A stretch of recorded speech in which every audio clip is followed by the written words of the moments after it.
अब हम पढ़ेंगे प्रेशर ग्रुप्स एंड मूवमेंट्स। इनका अटेम्प्ट होता है इन्फ्लुएंस करने का गवर्नमेंट पॉलिसीज को, जबकि पॉलिटिकल पार्टीज का ये अटेम्प्ट नहीं होता, वो लोग फॉर्म करते हैं पॉलिसीज। प्रेशर ग्रुप्स इन्फ्लुएंस करती हैं इन पॉलिसीज को। These are formed when people with common occupation and interest come together to achieve a common goal, common objective.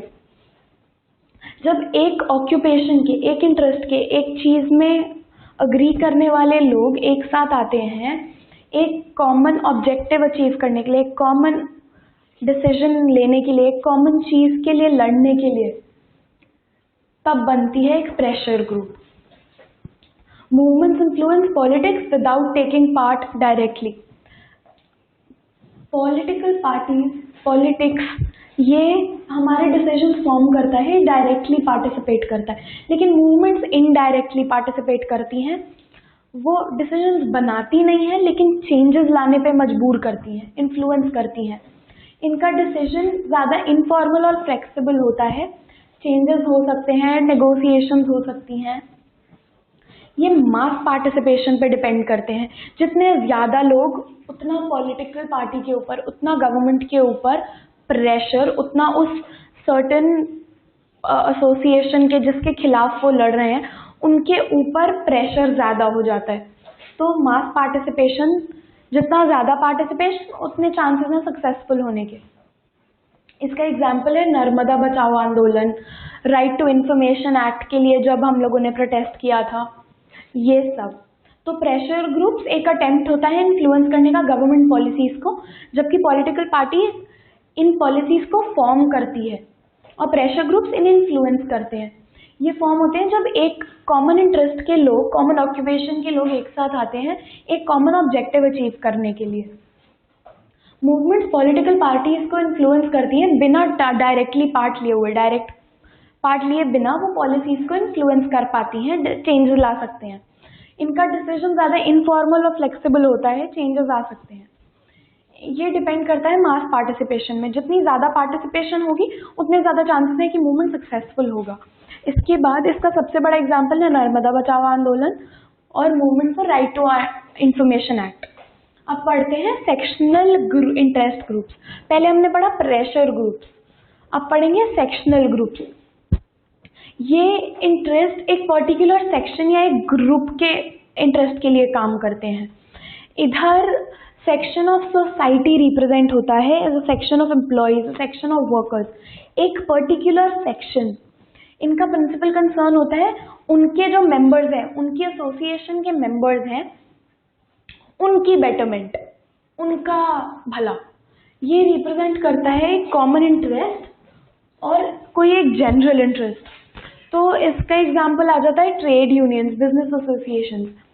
यहाँ पे सिर्फ ट्रेड यूनियन के जो मेंबर्स होते हैं वो अपने मेंबर्स के लिए काम करते हैं, वो सबके लिए काम नहीं करते, वो सिर्फ अपने मेंबर्स के लिए काम करते हैं। तो ये they seek to promote the interest of a particular section of group. They represent a section of society, workers, employees. Their principal concern is the betterment of their members, They represent some general or common interest. इसका example है trade union and business association. अब पढ़ते हैं public interest groups. Public interest groups, पहला था हमारा pressure groups, second था sectional groups, अब है पब्लिक इंटरेस्ट ग्रुप्स। इन्हें प्रमोशनल ग्रुप्स भी बोलते हैं। ये कलेक्टिव गुड देखते हैं। अनलाइक सेक्शनल ग्रुप सिर्फ अपने मेंबर्स की बात करते हैं। पब्लिक इंटरेस्ट ग्रुप्स ये अपने मेंबर्स के साथ साथ बाकी सबका भी भला चाहते हैं। तो ये एम करते हैं कि सिर्फ उनके मेंबर्स का नहीं, सबका भला हो। ये ऐसी एक्टिविटीज लेते हैं अपने अंडर कि उससे उनका भला हो, सबका भला हो, उन्हें भी भला करे। इसका एग्जाम्पल है BAMCEF, backward and minority community employees federation. ये ऑर्गेनाइजेशन एक गवर्नमेंट एम्प्लॉयज के साथ बनी है जो कैंपेन करता है कास्ट डिस्क्रिमिनेशन के अगेंस्ट, कास्ट डिस्क्रिमिनेशन हटाने के लिए। लेकिन इनका प्रिंसिपल कंसर्न है social justice, social equality prevail करना पूरी सोसाइटी में। तो ये प्रमोशनल ग्रुप्स होते हैं, ये कलेक्टिव गुड चाहते हैं लोगों का, ये सिर्फ अपने मेंबर्स का भला नहीं देखते, ये ऐसी एक्टिविटीज़ अपने अंडर लेते हैं जिससे इनका भला हो, साथ साथ बाकियों का भी भला हो। इसका एग्जाम्पल है BAMFEF, जो है backward and minority community employees federation. ये एक ऑर्गेनाइजेशन है जो गवर्नमेंट एम्प्लॉयज़ ने बनाई है एंड ये कैंपेन करती है कास्ट डिस्क्रिमिनेशन के अगेंस्ट। इसका प्रिंसिपल कंसर्न है social justice, social equality prevail कराना है एक इंटायर सोसाइटी में। तो अब इन तीनों में सबसे बड़ा डिफरेंस आता है pressure groups influence government policies, ठीक है, without taking part directly in the politics. इनका डिसीजन ज़्यादा इनफॉर्मल होता है और फ्लेक्सिबल होता है। ये मास पार्टिसिपेशन पे डिपेंड करता है, जितने ज़्यादा लोग उतने ज़्यादा चांसेस हैं सक्सेसफुल होने के लिए। और ये फॉर्म होता है जब कॉमन ऑक्यूपेशन, कॉमन इंटरेस्ट के लोग एक साथ आते हैं। सेक्शनल ग्रुप में ये सिर्फ अपने मेंबर्स का भला देखते हैं, एक जनरल कम्युनिटी या कॉमन इंटरेस्ट होना होता है इनका। ये रिप्रेजेंट करते हैं एक सेक्शन ऑफ सोसाइटी, पूरी सोसाइटी नहीं, सिर्फ वर्कर्स, कुछ एम्प्लॉयज। ये एक पर्टिकुलर सेक्शन के लिए काम करते हैं, सिर्फ अपने मेंबर्स के लिए।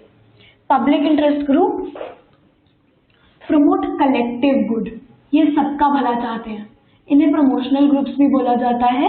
ये एम करते हैं ग्रुप्स पे, ग्रुप के मेंबर्स पे नहीं लेकिन सब पे। तो ये एक इश्यू पे एम करते हैं कि अपने बेटरमेंट के लिए नहीं, सबके बेटरमेंट के लिए। ये ऐसी एक्टिविटीज लेते हैं जो उन्हें भी बेनिफिट करे और बाकियों को भी बेनिफिट करे। इनका मेजर इधर वाली BAMFEF का मेजर जो रीजन है फॉर्म करने का, कास्ट डिस्क्रिमिनेशन के अगेंस्ट वो लड़ते हैं। और इसका प्रिंसिपल कंसर्न है social justice and social equality prevail करना पूरी सोसाइटी में।